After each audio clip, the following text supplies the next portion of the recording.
Hello, I'm Nate Benarski, and today we're going to be talking about ground covers.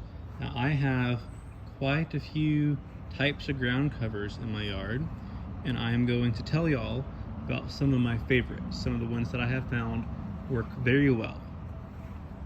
The first one over here, which is underneath this smooth alder, is Golden Alexander's, ZZ Aria.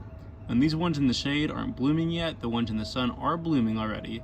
These should be blooming soon, and you can see they make a very nice green story cover of the ground. They stay green in winter. They don't look this big in winter. They're smaller in winter, but still green. And they also will stay green throughout the year. And so these will protect your soil from erosion.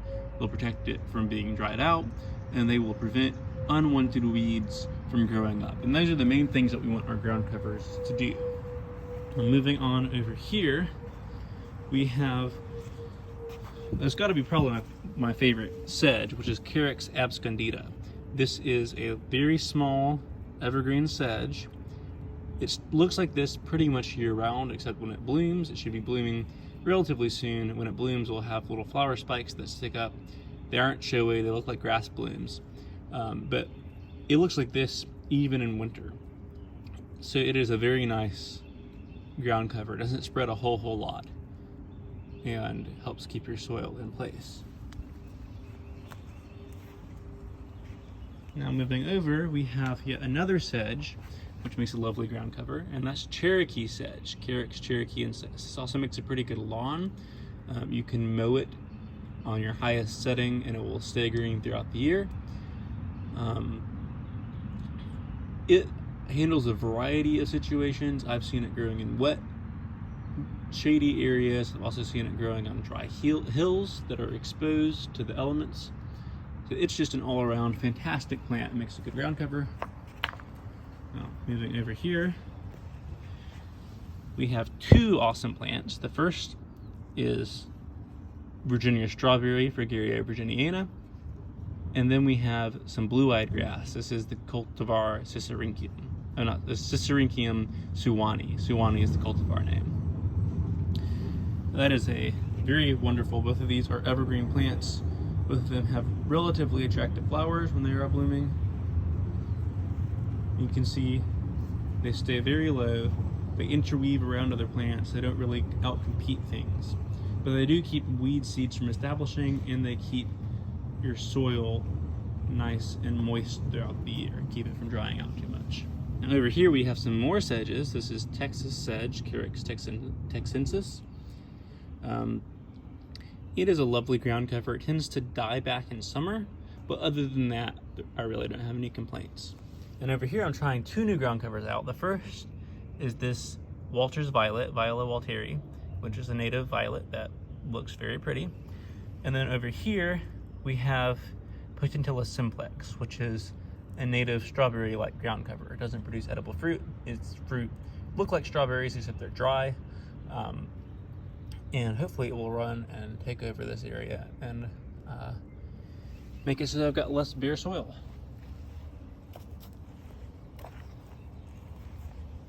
Now, here's some more of that Cherokee sedge.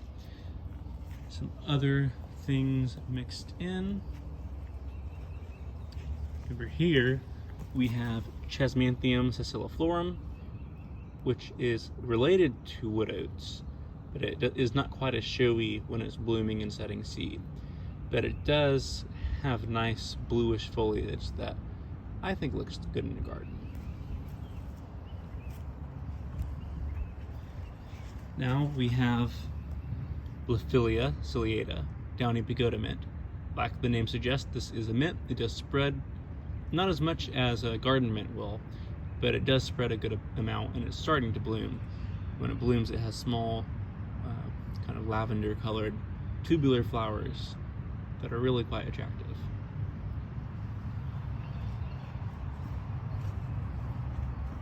Here is some of that Golden Alexander, the first thing that I showed you. Now it is in bloom over here. It's a good plant for attracting flies and small bees, and you'll also find things like this crab spider waiting for something to land so it can catch it. I think that's a Mecaphysis species.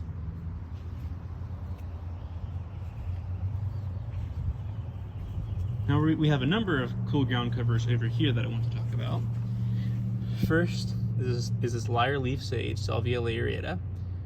It has cute little blue flowers. You can see those off in the distance. But what I mainly grow it for are these leaves, which can be highly variable. Some of them, like these, are more all the same color, while others can be quite variable. They look almost like an ornamental lettuce. These guys are typically short-lived perennials. They will stay green through summer unless you mow them, in which case they'll die back significantly. But they can tolerate being mowed. This is a good lawn supplement plant. Over here we have Acmella repens, opposite leaf spot flower. This is a very versatile ground cover. It's not evergreen, but it can handle very dry areas, very sunny areas, as well as very wet, very shady areas. And it blooms throughout the late summer and through fall, and is pretty attractive to bees. Then this stuff right here is white avis, GM canadense.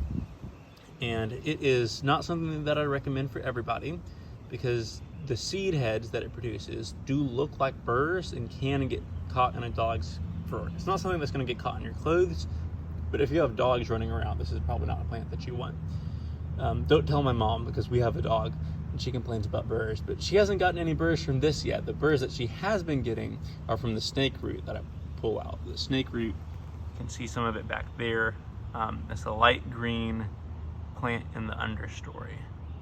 Maybe we can find some snake root in a minute that's closer so that you can see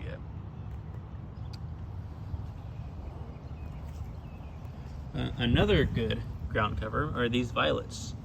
This is a common wild violet, Viola soria. And these are decent pollinator plants. Some small bees will visit them. Ants deposit the seeds. So if you have a lot of violets around, there's a good chance that ants put them there. Now we're moving on to some more interesting stuff. Here's some more sedges. There's a bunch of, I think that's all Texas sedge back there, except for this, which is Carex meatii, which is a not so common sedge that grows in kind of calcareous areas in Mississippi, and it has a very nice bluish tint. The seeds are pretty, I would say. And this is a plant that plays very nice with other plants. It spreads a lot, but you can see there's a lot of stuff growing in between it. So this is a nice plant for filling in around established plants that you want to keep, and it won't bother those established plants. Now over here, we have a lot of cutleaf coneflower. This is a great plant as a ground cover. There's a good example of a mass of it used as a ground cover at Thompson Hall at Mississippi State University. It looks very pretty throughout the year. Yellow blooms in fall are irresistible to bees, especially bumblebees. They love it. Over here we have mayapple, Podophyllum pentatum. This one I recently transplanted, so it's not doing very much, but eventually it should spread out and form a colony. They're ephemeral, so they're not the backbone of your landscape because they die down after spring is over. But they do have cute flowers on the underside once they get mature. Oh, and then over here we have an interesting interaction. There's some ants, and then there's this quote ant, which is actually a spider that's pretending to be an ant. I don't know what genus it's in, but it is one of the ant mimicking jumping spiders. And this plant that we're on here is red buckeye, and this egg case right here is from a mesh weaver that was there a few days ago. Maybe the ants got it. Okay, back to ground covers. We have two ground covers over here that I want to talk about. First is Lycopus virginicus, Lycopus virginicus, that's what it is, which is Virginia bugleweed. It is pretty weedy. As you can see, all of this came from a couple plants a year ago. But it is very pretty. I think it's the native alternative to coleus, because they do have very pretty young growth. It stays purple. It keeps the hints of purple throughout the growing season, and then if it gets hit by a frost, it will turn a bright magenta. And then over here we have Carex tribuloides. Now there are a couple of species in the state that are very similar to Carex tribuloides, so I got an expert to identify this one for me. But one thing that's interesting about these sedges is they actually can form roots on the stem, which I was taught in plant propagation class that grasses and grass allies like sedges can't do that. So this is an exception to that rule.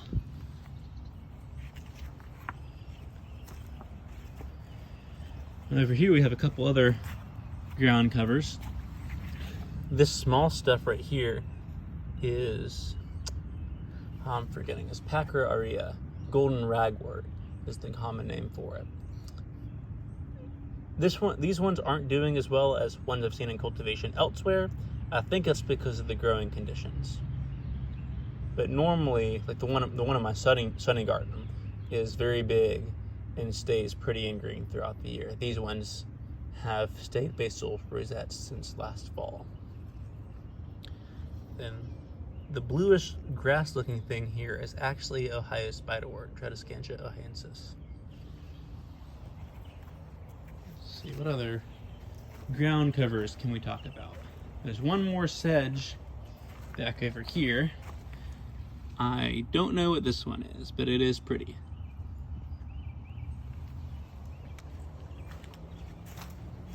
And then another good ground cover, we have these mosses. So what I've been doing is I've been using this pan, putting a layer of dirt on the bottom, and then sticking moss on it. And within a few months, it will fill up the pan, and then I can just stick it down like a slab of sod. And that's worked for me.